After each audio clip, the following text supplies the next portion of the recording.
people can get comfortable with where they're at, and so they don't keep, I mean, like, be grateful and happy with where you are, but you can keep growing, you can keep evolving.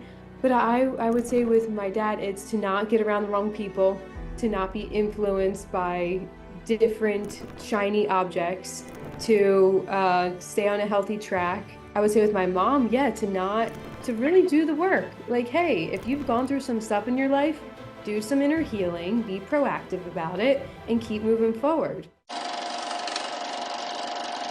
How old were you when you started acting? Mm. I always had a dream for acting when I would say as young as 5, 6 years old. It was kind of a thought. I'm like, oh, I would love to. Why not? And I didn't know I could actually pursue it as a career until I was 18. And I was seeing the filming of Dead Man Down. I was working for Vitamin Water at the time. And I saw Colin Farrell and I saw Dominic Cooper and all these people. And I'm seeing the whole thing right in front of me. And I get to meet them. And I'm like, this is so cool. I'm like, how do I go about this? And then I had a friend who was an actress. She introduced me to her agent. I auditioned with him and he was like, all right, you got some chops here. All right, let's work together. And then my very first thing, I booked a role in Lifetime. And I'm like, okay, I don't know what I'm doing, but let's just keep going with it. And then I just started from there. Was it scary, or I mean, what do you recall about that experience? It was because I didn't know what I was doing. I was just jumping in both feet, just go for it. And I was just rolling with the punches. So, So it's so a you little didn't bit. have like a bunch of training before that? They just kind of like, you're like, hey, I'll try it, and you just went for it, or Yeah. really? So it was, you totally just learned some lines and just went for it. Yeah. Oh my goodness. Wow. Okay. So after that, and now was this back in New York? Did you grow up in New York, or where did you grow up actually? I grew up in Pennsylvania, Langhorne, PA, and I moved to Philadelphia for 5 years, and then from Philly to New York, and I was there for about a year, and then moved here 11 years ago. Okay. And are you, I mean, were you a good kid or a bad kid? Did you get in trouble? Were you a straight A student? What were you like? Yeah. I was a good kid. I would say in school I was like a B, B student, whatever. But I was always a good kid. I did follow the rules, but I had moments where I'm like, oh, well, let me be adventurous. But yeah, I would And say good. and what about your parents? I mean, did you grow up like with a lot of money, or Mhm. average, or what was that like? Well, it's an interesting story. My dad, when he was young, he made his first million supposedly at 18, and he was repairing engines. And then he went on to do real estate, and he had 22 properties, and he had just different like businesses, and he did really well. So I saw from him like to be an entrepreneur is the way to go. Um, and my mom, she didn't really work, but there were definitely difficulties within the family growing up and a lot of ups and downs where we had a lot of money, we had shore houses, we would have different parties and events. But then when different things happened where it led down a wrong path, whether it's alcohol, whether it was around the wrong type of people and losing everything from having this to having nothing. So yeah, intense. So this was your childhood trauma that you talk about? Yeah, it is. So what do you, I mean, what do you take from that? Like when you look back and you say, okay, I want to take, because I try to take the good and the bad of everything. I mean, I grew up in, my parents got divorced when I was real young. And of course, my biological father, he kind of wasn't around so much. Mhm. And so of course I dealt with a lot of like, you know, he was kind of flaky, and I'd be sitting there on the corner waiting for him to pick me up and he would never show up. And I'm like Mhm. 10 years old and I'm thinking, oh my God, this is just ridiculous. And so, but Yeah. looking back for me, I know it sounds weird to a lot of people because I never used it for my life in a bad way. I only used it in a good way. So Mhm.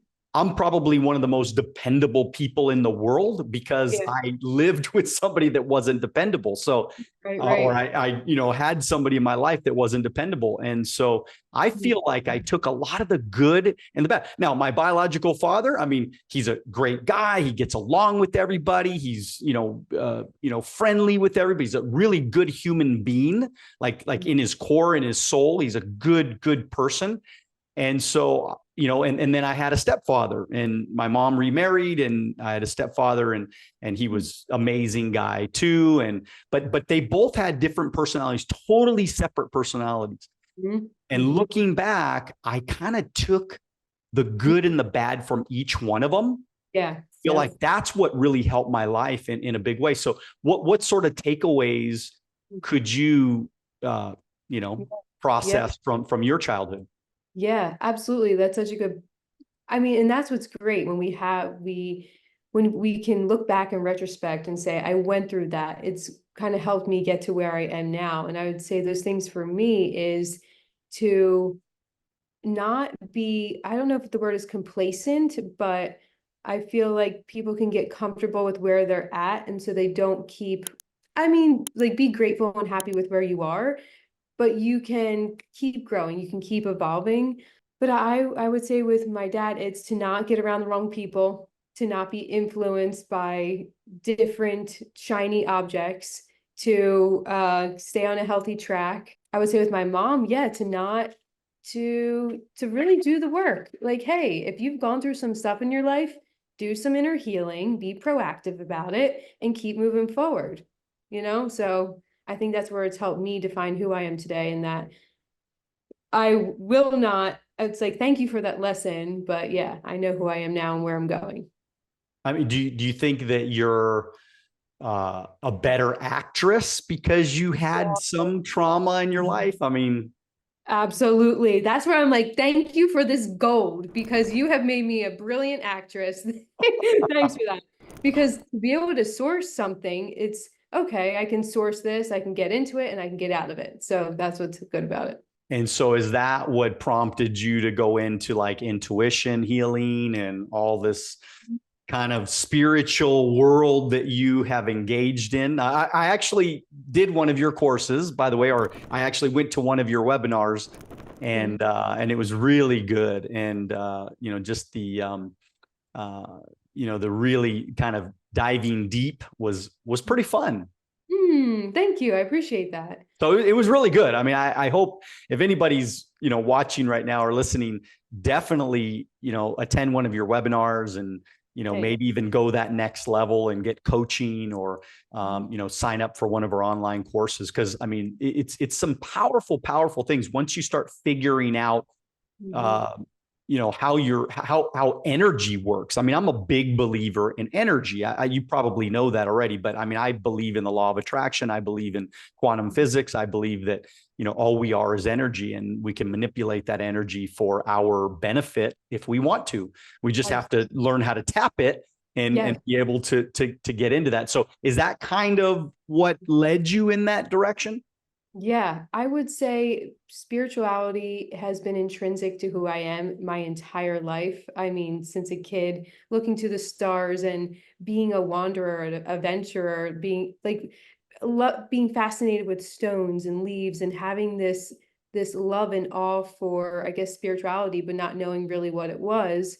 Till later in life, when I discovered this workout in California that I thought really piqued my interest, and it was more shamanism and all of that, which was great. And I would say what led me to the intuition work that I do and learning how to work with energy was being through a series of bad relationships, actually, is what led me there. And I thought, I am not going to not trust myself one more time. And because when you have your intuition developed, you know what people are right for you. You know what situations, you know how to attract and call things to your life. So I thought, I'm going to go through intuition training. I am not going through this again. And that's actually what really led me there. But yeah. If you like this video and you want to watch another one, click right here.